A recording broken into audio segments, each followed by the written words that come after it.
served like steak. Well done, get a gun in your face, bitch nigga.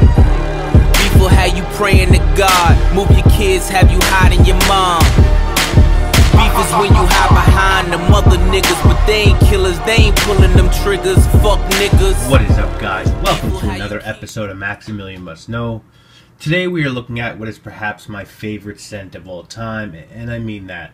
You're talking to someone who's probably smelled 1,000 scents in their lifetime. Lots of them that I've liked, many that I've loved, but none that I've loved as much as Fahrenheit by Christian Dior. And everyone who is a reviewer or a big fan of fragrances has that one scent that started them on their journey, gave them that epiphany. And in 1991, I was a 12-year-old kid about to go into 7th grade at the time. I didn't dress great. I was a seventh grader. I mean, I wasn't bummy, but my mother made decisions as to what I wore. And when I was in, I think, 3rd grade, my best friend came to grammar school. His name was John Haruda, and he was half Japanese. And we hung out. We did everything together. And in about 1991, he started getting into like graffiti culture and hip hop and all those sort of things. And I went along on that journey with him. I went from heavy metal music and sort of harder hip-hop like Ghetto Boys and NWA to East Coast stuff like Nice and Smooth, Cypress Hill, Naughty by Nature. I wanted to dress like he did, so I went from my mom buying me clothing to me wanting her to take me to Bloomingdale so I could get Hilfiger and Girbaud and Nautica and Polo and stuff like that. And my friend John was one of the first of my friends, I think the first, who started wearing cologne. I mean, my dad had the original green bottle Polo, which was okay, but I remember one day my friend John just smelled so good, you know, and I was getting into girls at the time, so I wanted to dress fly and smell good, and I wanted to know what he was wearing, and it was Christian Dior's Fahrenheit, which had come out about 3 or 4 years earlier, and honestly, that was just it. I was open at that point. I wanted to smell like that, and I did. I wore that a lot, and as time got older, I tried other shit out. Polo Sport was a big hit for me. Hilfiger in high school and college. I fucked with Dolce & Gabbana Pour Homme and L'Eau d'Essai and La Malle pretty hard, but I always had a bottle of Fahrenheit in my collection. It was the perfect smell to me. It really reminds me of my friend and what was a golden age in my life and a far more simple time as well.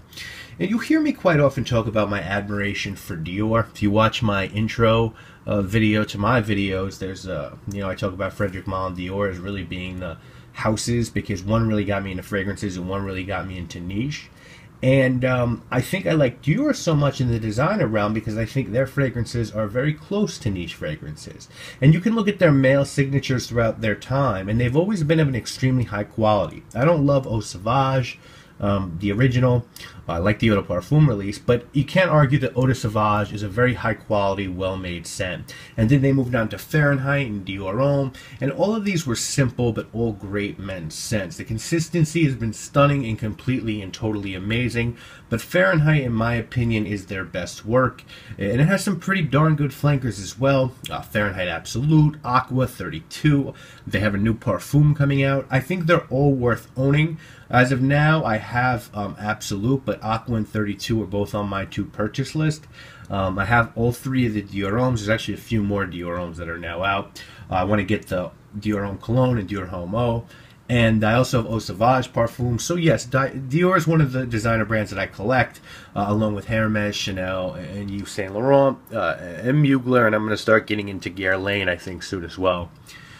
So let's talk about Fahrenheit. It was created in 1989 and is classified as a woody floral musk. Perfumés here were Jean-Louis Sauzak and Maurice Roger. Sauzak also did Bel Ami for Hermes, but other than that, he mainly did women's fragrances. And Maurice Roger only also did Dolce Vita for Dior, a women's scent that dropped in 1994. So these were not prolific perfumers, which makes the magic they created with this composition all that more amazing and special. Top notes here, guys, are going to be lavender, mandarin orange, hawthorn, nutmeg flower, cedar, bergamot, chamomile, and lemon. Middle is made up of nutmeg, honeysuckle, carnation, sandalwood, violet leaf, jasmine, lily of the valley, and cedar. And in the base, you've got leather, tonka bean, amber, patchouli, musk, and vetiver. This can typically be found at around $60 for a 50 ml and around $80 for a 100 ml. and around 100, a little bit more than 100 for a 6.8 ounce bottle, that 200 ml size, and you might be able to find them a little bit cheaper depending on where you shop. Now, as far as your presentation goes, Fahrenheit bottles, very just a standard. There's been a couple changes since they did a little bit of a reformulation. On the back of the bottle, it says a fragrance full of paradoxes. It once hot and cold, masculine and sensual, a surprising blend of wood and violet leaf worn by a leather accord, and it says Sicilian mandarin, violet and leather. But nothing too hectic from the box. Just a box that we've all seen a million times, the Fahrenheit box. I think the bottle's a piece of artwork, personally. You have that sort of draw from the almost black to the red to the sort of sunset yellow. And the cap was CD, and a very nice atomizer, which I think works well. I think their atomizers have always been good, and this one is pretty much the same. I think it's a beautiful bottle. I like all the Fahrenheit bottles. I love the shape. It's sort of a very original, sort of skinny bell shape, and I just think it exudes class and quality, the Fahrenheit bottle. Now, petroleum is not listed as a note on Fahrenheit, but clearly this fragrance to me is about 2, maybe 3 notes, and that's violet, petroleum, and leather. And that mix is absolutely stunning. Now, this fragrance has been reformulated, and so that version that I love so much is no more. But the reformulation is pretty close to the original. I think when Dior reformulates, they do a pretty good job at it. I think their reformulation of Dior Homme and Dior Homme Intense are both great. I think they did a better job with Dior Homme Sport.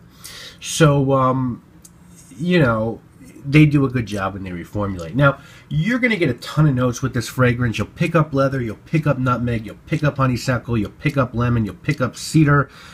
This is probably the best blended fragrance that you will ever get your nose on. Science is amazing, and science has allowed perfumers to do things with fragrances that were impossible to do years ago. And if you disagree with that assertion, then you should read Jean-Claude Ellon's book, Diary of a Nose. The synthesis of chemicals that smell unbelievably authentic is just a huge business, and an industry that's growing, not ebbing. And that goes all the way back to Guerlain and the Guerlainade formula. But what Christian Dior was able to do with this fragrance about 25 years ago just blows my mind. It is impressive to me as what a company like Apple does with the iPad. This fragrance is art, it is history, and it is stunning at the price. It is an absolute must-have in any true men's fragrance collection. This is one of the few fragrances where I don't think a review can put it into the context that it deserves. I can try, but I know that I'll fail at it. It's got elements of Midnight in Paris in it. It's got elements of Bulgari Black. If you substitute the rubber for the petrol, both of those I would say were heavily inspired by Fahrenheit. It's not a gourmand fragrance, but it has a beautiful sweetness and a richness that almost make it seem edible. But you don't want to eat gasoline. If you've ever smelled violet candies, it's got that sort of quality of violet, and it really does come down to violet, leather, and petroleum. Now, if you think you're someone who might not be a fan of that combination, I would still ask you to give this a chance. You might like it better than you think. I don't think this is a dated fragrance. I think Eau Sauvage is, but I think this one is one that the current generation could very easily embrace, because this is a scent that was so far ahead of its time back when it was released. Projection and longevity are both well beyond capable. Are either of them blow away? Probably not. I'm not sure that we get beast mode with Fahrenheit, but it still does its job. Could a woman wear this? I think that she could, and I would love to go on a date with a woman who wears this. It's a timeless scent, and a scent that started my love affair with Dior. And Dior has not disappointed, whether it be with their new designer releases or fragrances within the Privé line. I love Mitza. I really like Amber Noir. So what is a perfect fragrance, though? What's it all about? How does a fragrance get a 10 out of 10 for me? Because I've never really talked about that. So far, 2 have, right? Cartier's Roadster and Frederic Malle's Geranium Pour Monsieur. And no, the answer is not mint. Scent matters a lot with me, but it's not everything. Scent is 60% of the final score, so 6 out of 10 points. 3 just for the scent. A 1 for me might be Millesime Imperial. A 2 for me might be Aventus. And a 3 for me maybe Green Irish Tweed, if that makes sense. So what are the other 3 points when it comes to a scent? Well, 1 is the fragrance original. If it is, I'll give it a point. Does it project well enough? If it does, it gets another point. And does it last long enough for me? If it does, I'll give it a point. So 6 points right there. Everyone who knows me knows the whole package matters. I come from the Steve Jobs School of Presentation. So 2 points for presentation, 1 for the box and 1 for the bottle. Do that well enough, 2 points are give me's. If the scent is niche, I'm probably going to expect a little bit more than I do from a designer scent. So what are the last 2 points about? If 6 are about fragrance and 2 are about presentation. Well, 1 is about availability. Do I have to go to the end of the earth to get the fragrance? Is it mail order only? Is it a limited edition? Some people might like that, but if I love a scent, I think my subscribers should be able to get their hands on it. How difficult is it to get? That's sort of tied to how much it's worth. Xerjoffs are acceptable to me, even though no one in New York retails them because they are that good. And I know Oswald does the JTC line. And don't tell me Min does either, because Min stopped. So they might get a pass Xerjoff, where a house like Auntie Chambra might not. And the final point for me is about price. And price is difficult. A $20 scent can be a bad deal. A $10 scent like Liz Taylor's Passion is a bad deal. The same way that I think Richwood at $6.45 is a fair deal. When we're talking about my source sandalwood and how hard it is to get that, I realize what the average American can pay, and I try to be respectful. But as someone who appreciates the finer things in life, I want to hold price into account too.